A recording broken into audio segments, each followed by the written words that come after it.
njia. Anasema tubuni kwa sababu ufalme wa Mungu umefanya nini? Umekaribia. Nisikilize vizuri kwa umakini. Kama ni wewe ulioko hapa au kwenye mtandao, nisikilize kwa makini. Kuna mahali napata hata kupanyoosha kwenye kanisa la Mungu. Amen.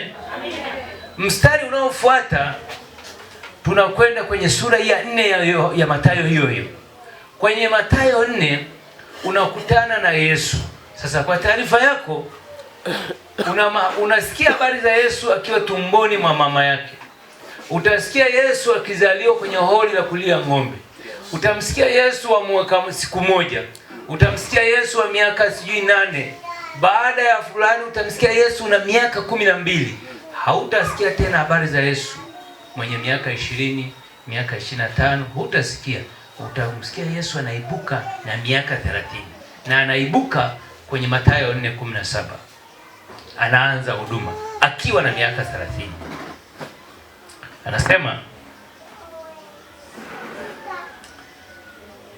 Anasema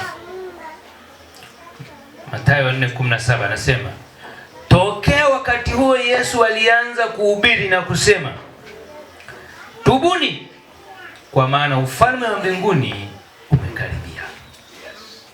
Bwana asifiwe. Sasa hapo ndio Yesu mtu mzima mwenye miaka 30 anaanza kazi. Ndio maana nasema tokea hapo Yesu akaanza. Pigia mstari neno akaanza. Amen. Amen. Amen. Amen watumishi. Amina watumishi. Amina watumishi. Akaanza kuhubiri. Amesemaje? Tubuni kwa maana ufalme wa Mungu umekaribia. Hajasema tubuni kwa sababu saa ya kwenda mbinguni imefanya nini? Hajasema hiyo. Watu wanapelekaga huko. Tubuni kwa sababu ufalme wa Mungu umekaribia. Yesu anarudi saa yote. Hajasema. Amesema tubuni, geukeni, badilisheni mtazamo wenu. Mnavyofikiri sivyo sahihi kwa sababu ufalme wa Mungu umefanya nini? Endelea na Mathayo sura ya 6. Mstari wa 9. Anasema, nyewe mnasali sala ya Bwana Baba yetu uliye mbinguni? Mnasali kia? Haya, twende 6:9. Basi ninyi mnaposali salini hivi: Baba yetu uliye mbinguni, jina lako, ufalme wako.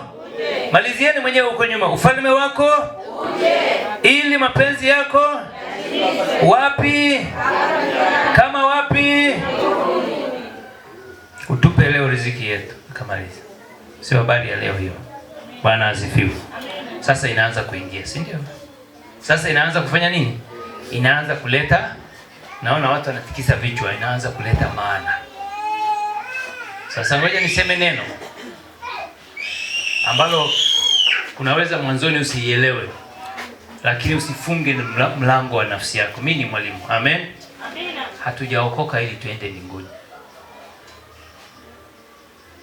Nilikutahadharisha mapema, lakini si ndio? Amina. Nikwambia hivi, haujaokoka na kumpokea Yesu lengo lake ili uende mbinguni.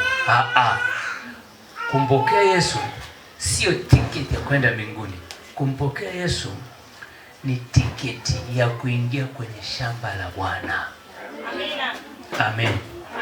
Ndio maana Yesu anasema, Yohana anasema tubuni kwa maana ufalme wa Mungu umefanya nini? Umekaribia. Sema amen. Yesu anasema alipomaliza kukua akajificha, akafika miaka 12, akaenda wapi mimi sijui, lakini najua alienda kujifunza kitu mahali. Alipotoka huko akaanza kuhubiri na kusema tubuni kwa maana ufalme wa Mungu umefanya nini? Umekaribia. Alafu akasema mkisali salini hivi: Baba yetu uliye mbinguni, jina lako litukuzwe, ufalme wako uje hapa duniani kutoka mbinguni, ili mapenzi yako yatimizwe hapa Kigamboni kama inavyotimizwa huko mbinguni. Sema amen. Amen. Hatujaokoka ili twende mbinguni. Tumeokoka ili tujenge ufalme wa Mungu hapa, ili mapenzi ya Mungu yatimizwe hapa duniani kama yanavyotimizwa huko wapi? Sema amen.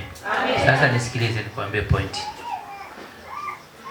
Kuna siku ya kwenda mbinguni ambayo hata malaika haijui, ambayo wewe hujui na mimi sijui, hata mchungaji wenu mnayempenda rafiki yangu sana haijui. Amen. Kwa hiyo sema, kwa hiyo ishi kuanzia leo. Umeokoka na kuacha dhambi kama vile Yesu anarudi leo. Fanya kazi kwa bidii kama vile Yesu hatarudi mpaka miaka 300 ijayo. Amen. Umeelewa nilichosema? Kwa sababu Biblia inasema mtu mwema huachia wana wa wanawe urithi. Sasa ukikaa kama vile uko stendi ya Kibada unajiandaa kwenda mbinguni, uko stendi uweze kufanya kazi. Na leo mimi mchungaji aliniambia je, ufundisha uchumi. Bwana asifiwe. Mimi nimekuja kufundisha uchumi. Na ameniambia kitu ambacho napenda kwa sababu ninakiona ni kitu kilichokaa kushoto kwenye kanisa la Mungu. Bwana asifiwe. Naomba niseme neno. Umeokoka.